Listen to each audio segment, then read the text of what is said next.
බලාගෙන ඉන්නේ කොයි වෙලාවෙද මේ සර්ටිෆිකේට් එක මගේ අතට දෙන්නේ මිස් කියලා නේ. ඒ නිසා ඉතින් හැම කෙනාම ඉතාමත් ගෞරවයෙන් ආදරයෙන් පිළිගන්න ගමන් අපි මගේ මහාර්ගට ආරාධනා කරනවා වැඩ කටයුතු ඉදිරියට කරගෙන යන්න කියලා. ඔබ සැමට තෙරුවන් සරණයි.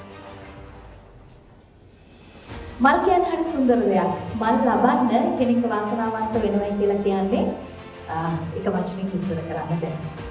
මම හිතනවා මේ මල් එක්ක තව පුංචි කතාවක් මම දැක්කා අද මුණ පුතේ. මට හිතෙනවා මේ අම්මාගේ කතාවද කියලා. අම්මා බලන්න, අම්මා මිස් බලන්න කොයාගේ කතාවද කියලා.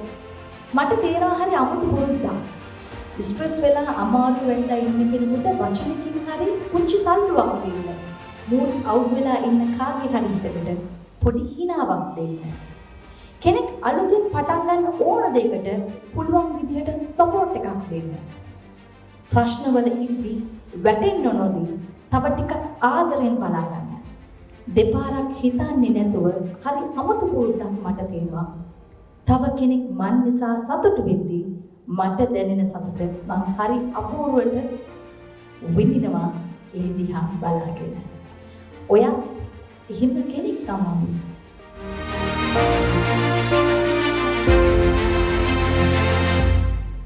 අර පාටේ ඇකඩමික් එක්ක එකතු වෙලා ඉන්න ඕන තවත් විශේෂ කෙනෙකුට අවස්ථාව ලබා දෙන්න සූදානම් වෙන්නේ අත්දැකීම් ගැන දැනගන්න. ඉතින් අද ඉන්නවා දේවිකා කිරිබත්ගුඩ ඉඳන් ඇවිල්ලා කතා කරලා බලමු. ඇයිගේ කොහොමද මේ ඇකඩමික් ගැන දැනෙන්නේ කියලා.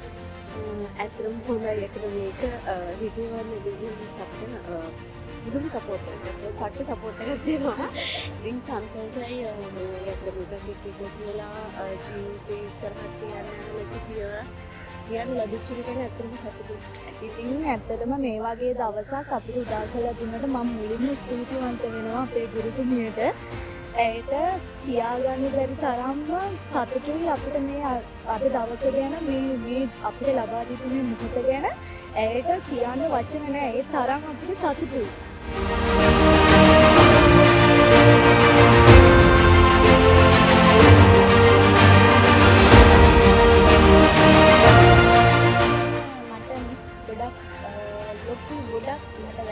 හැමදේම කියලා දුන්නා මගේ පළවෙනි කෝස් එක. ඇත්තටම මට මිස් ගොඩාක් හිතට ලැබුණා ගියා. මිස් බලන්න ඕනේ කියලා මම මේකට ආවේ.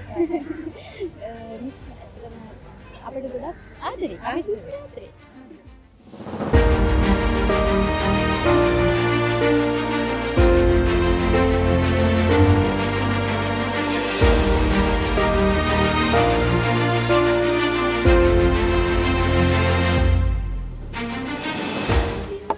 වගේ ආදරණීය කමෙන්ට් එකක් දෙන්න ඕනි කියලා හිතුනේ. මම කවදාවත් ඇත්තටම කෝස් එකක් කරන්න නැහැ. මම ඉගෙනගත්ත දේ උත්තරීයෙන්ම ඉගෙනගත්ත කෙනෙක්. ඒක අමා මැඩම්ගෙන්ම තමයි ඉගෙන ගත්තේ. මට හිතුණා කවුරුත් නොකරපු කමෙන්ට් එකක් දෙන්න ඕනි කියලා. හදවතින්ම මම ඒක ලියලා WhatsApp එකක් හදලා නෙමෙයි. ඒක මගේ හදවතේ ඇතුළු දේ තමයි මම දුන්නේ. ඇත්තටම අමා මැඩම් කියන්නේ මේ අම්මා කෙනෙක් එහා ගිය කෙනෙක්. ඕනම වෙලාවක ප්‍රශ්නයක් අහලාට උත්තර දෙන කෙනෙක්. ඇය හරි අවංකයි. ඉතින් අපි අවංකකමට ගරු කරන්න ඕන නිසා ඒක ලස්සන කෙනෙක්ක් දුන්නා. තුන්වන ස්ථානයේ හිමි කරගන්නේ ඇයයි. මේ හොඳම නිෂ්පාදන අතරේ වාරයේදී මම සඳහන් කරා ඔබට පිටත විතරක් නෙමෙයි ඇතුළත තියෙන ක්‍රීම් එක පිළිබඳව අංක 264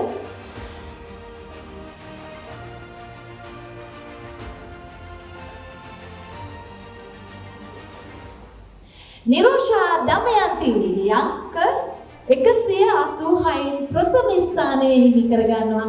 දෙන්න පොඩක් වේගවත් අපිට